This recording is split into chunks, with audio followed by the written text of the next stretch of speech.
نماز میں خنجر لگا، نماز فجر کی نماز پڑھا تھا، اب ایک دم گرے، وہ چھپا ہوا تھا ابو لولو مجوسی، اس نے 7 وار کیے خنجر کے پیٹ میں، تو اب گرے، تو پہلی صف والوں کو تو پتہ تھا پیچھے نہیں، تو عبد الرحمن بن عوف لپک کے آگے مصلی پہ کھڑے ہو کے نماز شروع کرتے، اور چند آدمی اس کو پکڑنے کے لیے بھاگے، پھر اس نے آگے جا کے اپنے آپ کو خنجر مار کے اس نے خودکشی کر لی، اٹھا کر مکان پر لے گئے، دودھ پلایا گیا تو وہ آنتوں سے باہر نکل گیا، کہنے لگے موت کا پیغام آ گیا ہے، تو اپنے بیٹے کو بلایا کہ بیٹا جا کر اماں جان عائشہ سے کہو کہ عمر امیر المومنین نہ کہنا، اب میں امیر المومنین نہیں ہوں، کہنا کہ عمر بن خطاب اپنے دونوں ساتھیوں کے ساتھ قبر کی جگہ چاہتا،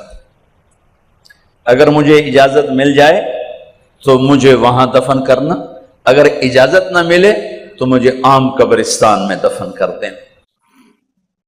عبداللہ بن عمر تشریف لے گئے تو اماں عائشہ بیٹھی رو رہی تھی کہ اماں جان میرا باپ عمر بن خطاب اجازت چاہتا ہے قبر کی اپنے دونوں ساتھیوں کے ساتھ، تو حضرت عائشہ رضی اللہ تعالیٰ عنہ رونے لگی، پہلے بھی رو رہی تھی، کہا عبداللہ یہ جگہ تو میں نے اپنے لیے رکھی ہوئی تھی کہ میں اپنے خامند اور باپ کے ساتھ میں بھی ایک کونے میں سو جاؤں گی، لیکن اگر عمر کی خواہش ہے تو اس جگہ کا عمر مجھ سے زیادہ حقدار۔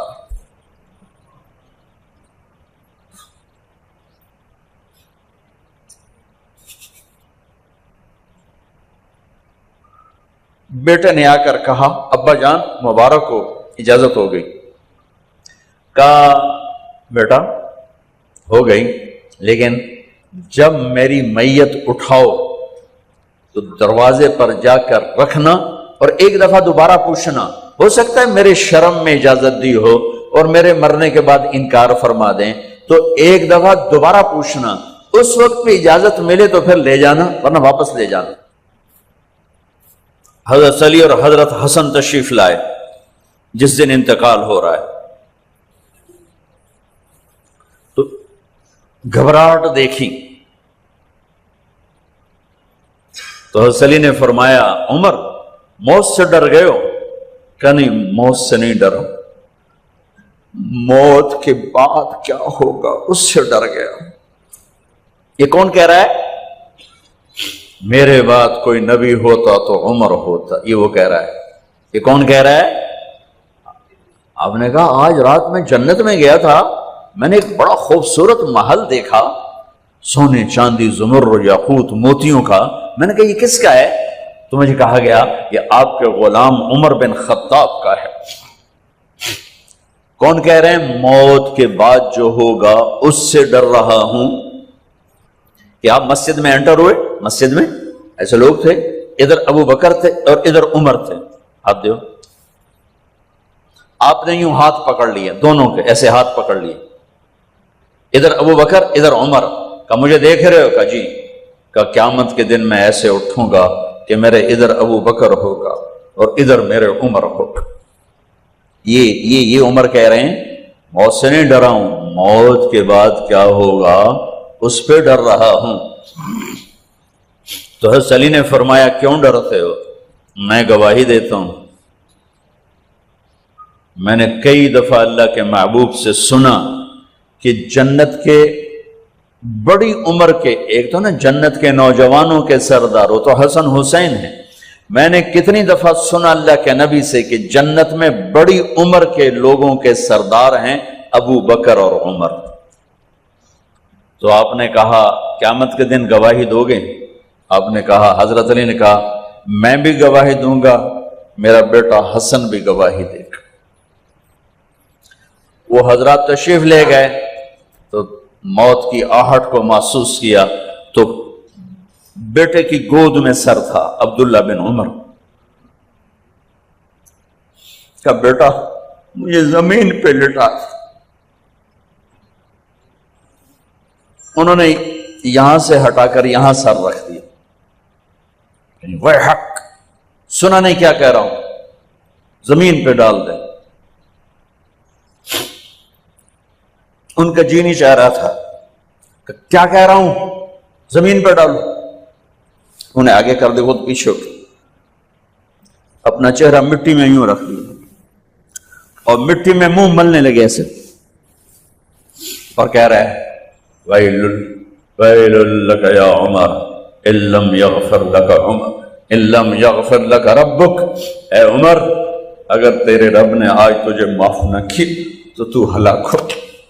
ویل لک ولامک ویل لک ولامک یا عمر ان لم یغفر لک ربک، عمر اگر آج تجھے اللہ نے معاف نہ کی تو تو ہلاک ہو۔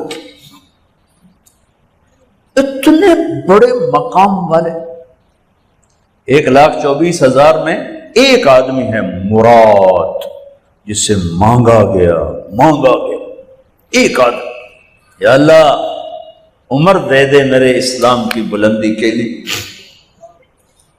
وہ کہہ رہے ہیں ویل لک یا عمر ان لم یغفر لک رب،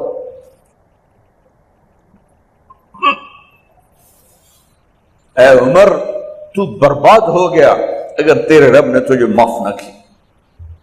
یہ کہتے کہتے کہتے کہتے جان نکل گئی۔ صہیب رضی اللہ عنہ نے آپ نے وصیت فرمائی تھی میرا جنازہ صہیب پڑھائے، رومی جنازہ پڑھایا گیا، کندھوں پہ اٹھایا گیا، اور آ کر اماں جان عائشہ رضی اللہ عنہ کے دروازے پر عبداللہ بن عمر، باقی تو کوئی پتہ نہیں تھا کسی کو، گوے ٹھہر جاؤ جنازہ یہاں رکھ دو۔ پھر آگے بڑھے، دستک دی، اماں جان میرا باپ عمر بن خطاب دروازے پہ پہنچ چکا ہے، اندر آنے کی اجازت ہے۔ تو اماں جان عائشہ نے فرمایا مرحبا بعمر، ہم عمر کو خوش آمدید کہتے، اور باہر تشریف لے گئیں۔ وہیں حجرہ مبارک میں قبر کھودی گئی تو عبداللہ بن عباس فرماتے ہیں کہ میرے کندھے پر کسی نے ہاتھ رکھا، تو میں نے یوں پیچھے مڑ کے دیکھا تو جناب امام المتقین حضرت علی کھڑے ہوئے رو رہے تھے اور فرما رہے تھے عمر مجھے پتا تھا تیرے سوا یہاں کوئی نہیں آ سکتا، مجھے پتا تھا یہاں تو ہی آئے گا اور کوئی نہیں آ سکتا، چونکہ میں نے ہزاروں دفعہ سنا خرجت انا و ابو بکر و عمر دخلت انا و ابو بکر و عمر، میں نے ہزاروں دفعہ اپنے نبی کی زبان سے سنا میں اور ابو بکر عمر گئے تھے، میں اور ابو بکر عمر آئے تھے، میں اور ابو بکر عمر اندر گئے تھے، میں اور ابو بکر عمر باہر گئے تھے، میں نے اپنے نبی کے نام کے ساتھ تجھے اور ابو بکر کو اتنا سنا ہے کہ کسی کو نہیں سنا، لہذا مجھے پتا تھا تو اسی جگہ پہ آئے گا، تیری یہی جگہ ہے۔ میرے بھائی بہنوں، یہ وہ لوگ ہیں جنہوں نے رضی اللہ عنہ کا ٹائٹل جیتا اور پھر روتے روتے مر گئے۔ مجھے کیا خبر کیا ہونے والی، آپ کو کیا خبر کیا ہونے والی؟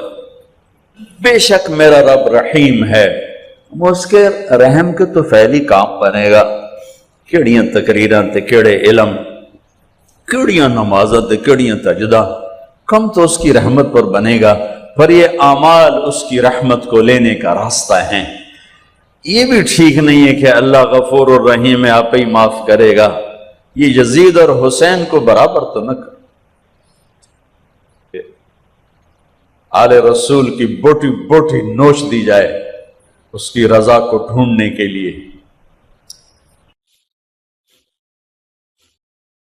وہ نہیں کہہ سکتے تھے اللہ بڑا غفور الرحیم۔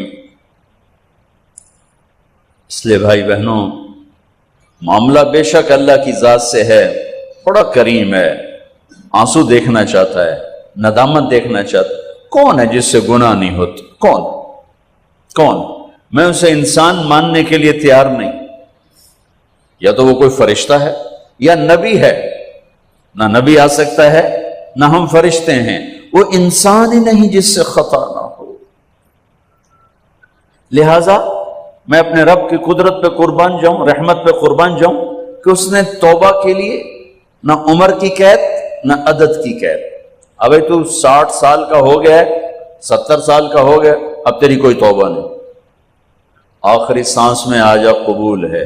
ابھی تیری 100 دفعہ ٹوٹ چکی ہے توبہ، اب 101 دفعہ قبول نہیں، 1 کروڑ دفعہ توڑ کے آ جا قبول ہے.